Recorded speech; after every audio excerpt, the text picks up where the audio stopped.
अपनी विभिन्न मांगों को लेकर एमपीपीएससी मुख्यालय के बाहर बीते 4 दिनों से धरने पर बैठे छात्रों का आंदोलन जारी है। इनके साथ जो तमाम कोचिंग इंस्टीट्यूट्स हैं उनके लोग भी जुड़ गए हैं और ये आक्रोश ऐसे ही नहीं है। दरअसल एमपीपीएससी का जो प्रदर्शन है वो अलग अलग वजहों से संदिग्ध रहा है, या हम कह सकते हैं कि छात्रों के निशाने पर अगर एमपीपीएससी की कार्यप्रणाली है तो उसकी जिम्मेदार एमपीपीएससी ही है।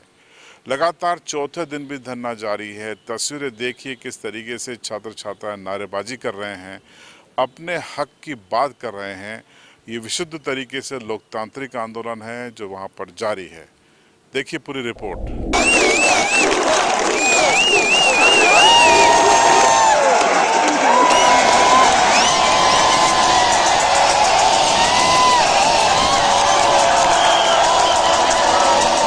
विरोध और नारेबाजी की ये तस्वीर इंदौर से आ रही हैं। इंदौर में एमपीपीएससी मुख्यालय के बाहर तमाम प्रतियोगी परीक्षाओं के छात्र प्रदर्शन कर रहे हैं, खासकर जो एमपीपीएससी से जुड़ी हुई परीक्षाओं में संलग्न हैं।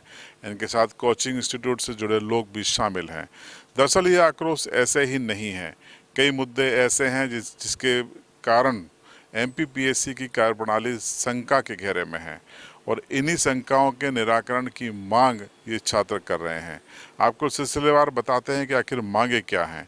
इनकी मांगों में प्रमुख मांग है कि 2019 की मुख्य परीक्षा की कॉपियां दिखाई जाएं और मार्कशीट जारी की जाए। दूसरी प्रमुख मांग है कि एमपीपीएससी 2025 में राज्य सेवा के कम से कम 700 पद और वन सेवा के 100 पदों के साथ नोटिफिकेशन जारी किया जाए। तीसरी मांग है कि 2023 राज्य सेवा मुख्य परीक्षा का परिणाम जारी किया जाए। साथ ही 87-13 फार्मूले करके सभी परीक्षा परिणाम 100% जारी किए जाएं। एमपीपीएससी की भर्ती प्रक्रिया में कई सुधार किए जाएं, जैसे प्रारंभिक परीक्षा में यूपीएससी की तरह एक भी प्रश्न गलत ना हो। छत्तीसगढ़ पीएससी की तरह मुख्य परीक्षा की कॉपी जांची जाए।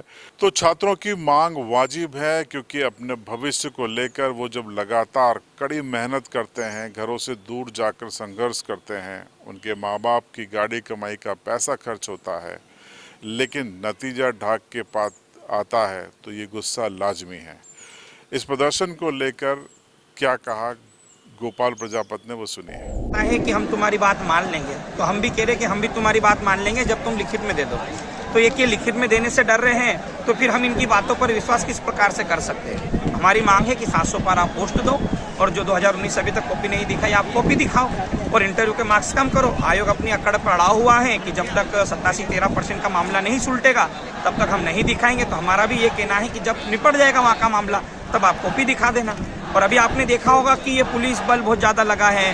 कल रात में भी एक्टिविटी होना चालू हो गई थी कि डराया जा रहा था बच्चों को। तो मैं उनसे यही कहना चाहूँगा कि क्यों डराते हो जिंदा की दीवार से, क्यों डराते हो जिंदा की दीवार से।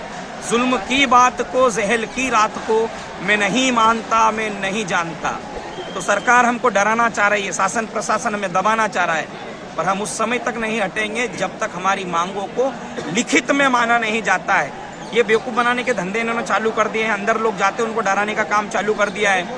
और अभी भाई कोचिंग पे कौन जाता, कोचिंग पे जाके पूछ रहे तुम्हारी कोचिंग से बच्चे गए क्या।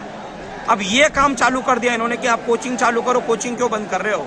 मैंने कहा डराने की कोई ज़रूरत नहीं है, ताला चाबी मेरे पास में, आपको लगाना हो लगा दो। तो अभी ये प्रेशर कर रहे हैं हम लोगों को, पर हम तो आखिरी दम तक टिकेंगे। जब तक हमारी मांगे नहीं मानी जाएगी बच्चा कोई भी यहाँ से नहीं जाएगा।